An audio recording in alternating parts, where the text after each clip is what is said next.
So one of you actually broke this news to me in the comments when we talked about Flare last week.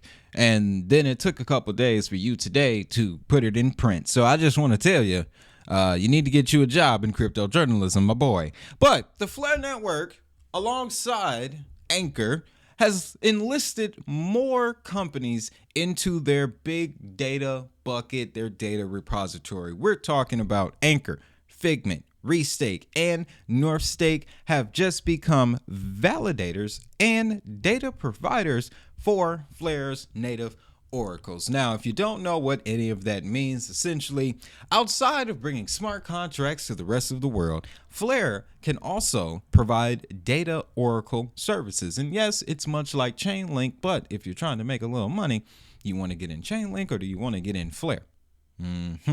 Same technology, newer opportunity, right? But let's dive into this story here. As per the announcement, Flare, the EVM compatible L1 blockchain, has onboarded Anchor, Figment, Restake, and Northstake as both validators and data providers for the network's native oracles. It is the first smart contract platform to onboard global infrastructure providers as both validators and data providers for the network's oracles. This helps boost network security and strengthen Flare's decentralized data offering for developers. Now, what's so important about this? Well, you have to focus on your developer side in order for any of these blockchains to exist.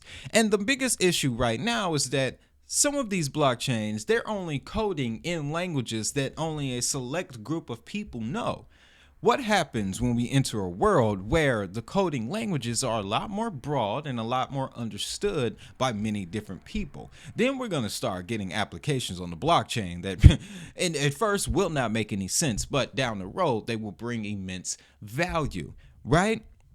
Flare is one of the few assets, okay? When I say few, I mean less than a handful that can gather data in a way that people can then take that data, take the bits and pieces that they need, and essentially plug it into their own codes.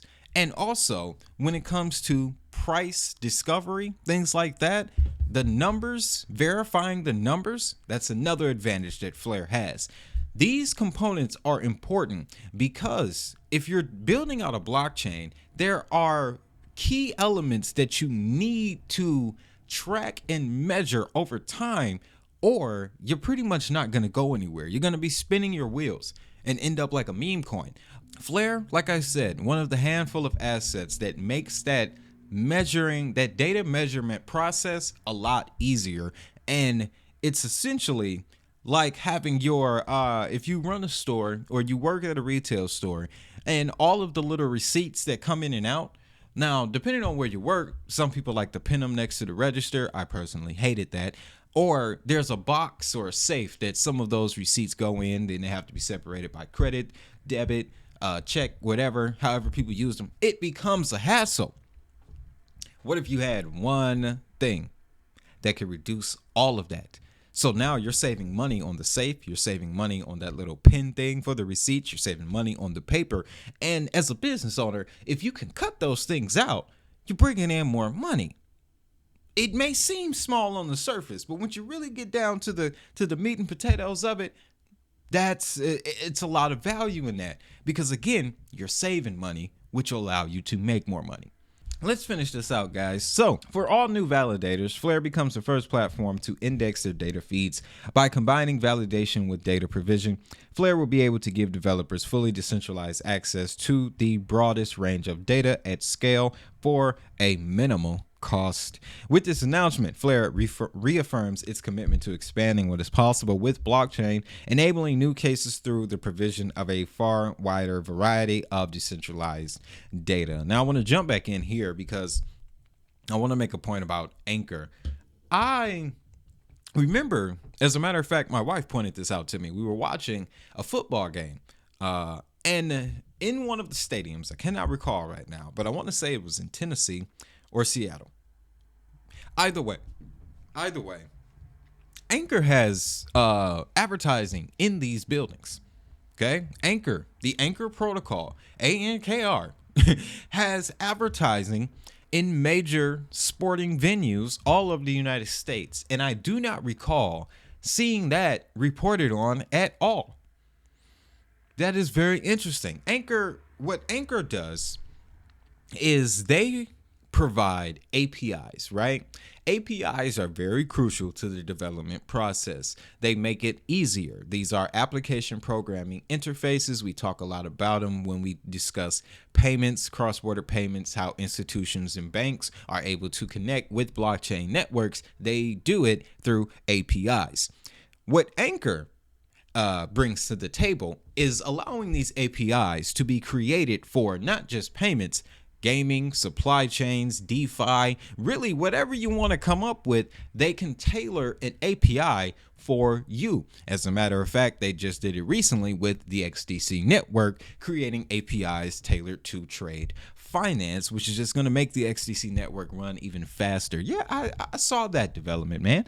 But I'm a solo creator here. There's a lot of news to be covered. Sorry if I miss a couple things, but I'm taking this opportunity to put it all on the floor here. I can't make any promises that I'll be covering Anchor, but I will cover the projects that work with Anchor, like Flare, like the XGC network, like Morpheus, and Tezos, I believe was a recent one as well. Crypto.com, the list goes on. But fact of the matter is this, guys. Flare is focused on data. And data is the new oil.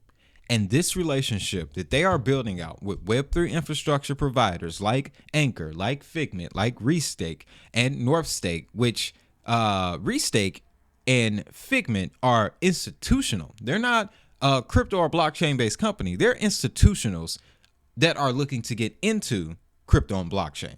So they're going to bring in their institutional clientele as well, which will bring more attention to not only Anchor, but the Flare network at the same time. So I always like to say in crypto, small pieces, bigger puzzles, because that's how this stuff tends to play out.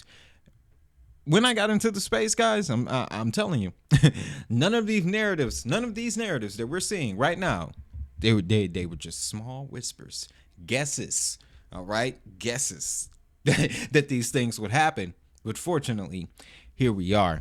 Now, as of now, after this relationship, Flare validator count has surpassed 90 entities, and one of those entities are Luga Nodes. And Anuj Shankar, CEO of Luga Nodes, is sure that this long-term synergy between the two teams is of particular importance for the global staking system. Luga Nodes has always been committed to offering institutional grade services in the blockchain infrastructure space, and we find Flare's new model of decentralized data provisioning very interesting. It's not something we've done before, but being part of the Flare ecosystem as both a validator and data provider to their native Oracle aligns perfectly with our mission to provide reliable and secure blockchain infrastructure solutions. So now, Flare has a total of 91 network validators across the globe, all of whom also act as data providers for the Flare Time Series Oracle, placing the FTSO among the most decentralized and reliable oracles available to developers. That's another thing, too, when we're talking about oracles in crypto, the centralization and the decentralization aspect. Depending on who you ask, Chainlink is about as centralized as Ethereum. All right. And again, I'll be the first to tell you, invest in Ethereum because it's going to be here. But it does have its disadvantages. Chainlink might have a bit of a centralization problem, but Flare Network doesn't have that problem. So it's going to immediately give Flare a certain advantage because when people come into the space, they do end up going in two directions. They either take the centralized, follow the money route, or they take the decentralized grassroots route, the true crypto, the essence route, right? In both lanes, there's a lot of value. There's a lot of energy, all right?